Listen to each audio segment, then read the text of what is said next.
Well, I'm delighted to be here and to have a chance to talk about what's been going on in Washington and to wish you all a Happy New Year. January 3rd is the date in the Constitution when Congress, after the election, is supposed to take the oath of office and begin its work. And I wish we could say that things fit neatly in that year period of time from a January to December. It doesn't always work that way. I want to talk about a year that hasn't yet finished and began even before last January. But before I tell you about what's been going on in Congress, I just want to acknowledge Fran Pavley, who's our great state senator and is doing a wonderful job, a great champion of the environment, and Zev Yaroslavsky, our county supervisor, who has been so diligent in representing all of us.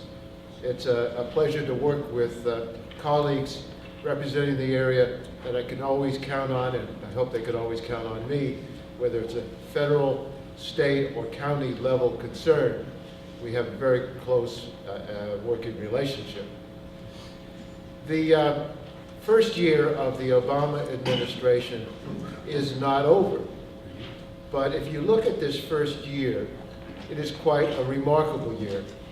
More activity has gone on in this year, and it looks like we will accomplish than in any time since Franklin Roosevelt became President of the United States. For me, the year began in 2008. Because in 2008 we had the election, and immediately after the election, where we were successful in electing a new president and a new Congress, I decided to challenge the chairman of the Energy and Commerce Committee. I'd been on that committee since I first came to Congress 35 years ago, and I had served as the chairman of the Subcommittee on Health and the Environment. In the meantime, I was chairman of the House Oversight and Government Reform Committee, and we had done a lot of investigations. Very little by way of legislation. Of course, very little by way of legislation could be done anyway with the Republicans in control, and even when we gained control in 2006, we had a Republican president. But with a new president and a new Congress, the opportunity to move forward on important legislation to me was, without a doubt, an opportunity that I thought would probably come once in a generation, maybe once in a lifetime. So I offered myself to the Democratic caucus to take over the chairmanship. John Dingell had been chairman for 26 years, 28 years, either chairman or the ranking member. He has always been a staunch supporter of health care reform.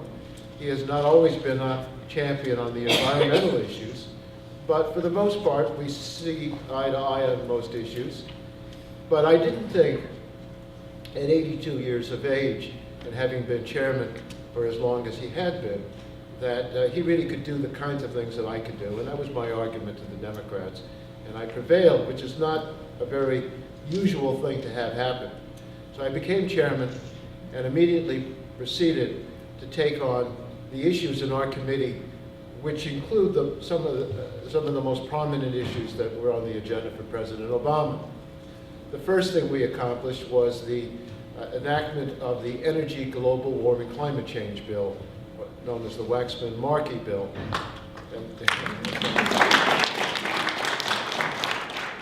This legislation had three goals in mind. We wanted to lessen our dependence on requirement for foreign oil, which is a national security matter as much as anything else. We wanted to take advantage of the new technologies and new opportunities for development of alternative energy, renewable energy, so that we could be ahead of the world in the direction we needed to take, which would produce millions of new jobs. And then thirdly, it would help save our planet from the threat of global warming, which has caused already a great deal of damage to our environment and threatens, if we do nothing, to reach a tipping point where whatever we do at that point will be too late. There will be an inevitable regression and threat to us in so many environmental ways, not just in terms of the environment, but health, new diseases, terrible consequences both on foreign policy basis as well as the concerns that we have, which Fran can tell you more than anybody else, from the warming of our planet. We passed that bill out of committee. It was an achievement that no one thought we could do. And then we got it through the House. And all of the things we've gotten through the House are due to the great work of Speaker Nancy Pelosi. A lot of people get a different image of her when they see her on television. She has a very nice manner about her, smiles, very pleasant. But let me tell you, she has our iron fist. And she's able to round up the votes better than anybody else I've ever worked with. I've been there through a number of speakers, and of course the most prominent and famous was Tip O'Neill.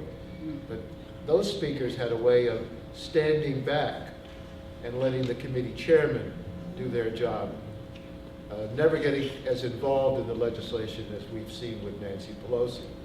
She's centralized more of the decision-making, worked with the committee chairs, pushed us to coordinate the legislation and to get it done. We passed that bill, and we passed out a bill on health care, which also passed the House. It came out of our committee, it came out of two other committees as well. Our committee is the toughest committee because our committee is more representative of the wide range of diversity in the House of Representatives. We have aside from the Republicans, we have very conservative Democrats, very liberal Democrats, we have people in the middle, we have people from the Midwest, the coast, all around the country. That became a very important factor on the energy debate because we needed to recognize that as we transition our economy, there couldn't be a complete disruption in any one region of the country if we have any hope to get the legislation passed. In the healthcare area, we had the Blue Dogs, who are the conservative Democrats, who for a while were keeping us from getting a bill out of committee. We had to compromise. We had to work with them. This whole year has been a series of a lot of compromises. And I don't believe compromise is a bad thing. It's necessary as long as you achieve your essential goals in the legislation. But we did also get some other legislation through our committee that has not been high visibility, but it's important legislation. I was able to stand with the President when he signed the bill for FDA to regulate tobacco products, something we've been working on for a very long time. Very early on, we passed legislation out of our committee to expand the CHIP program, the Child Health Insurance Program. We have that in California. We made a number of important changes to that. We passed a food safety bill that has already gone to the Senate, and they are going to put the final stages on that legislation. So we've accomplished a number of important bills in our committee, but the House has also passed some other bills, and the Congress has passed some other bills. We had some heart in those bills, but they were broader.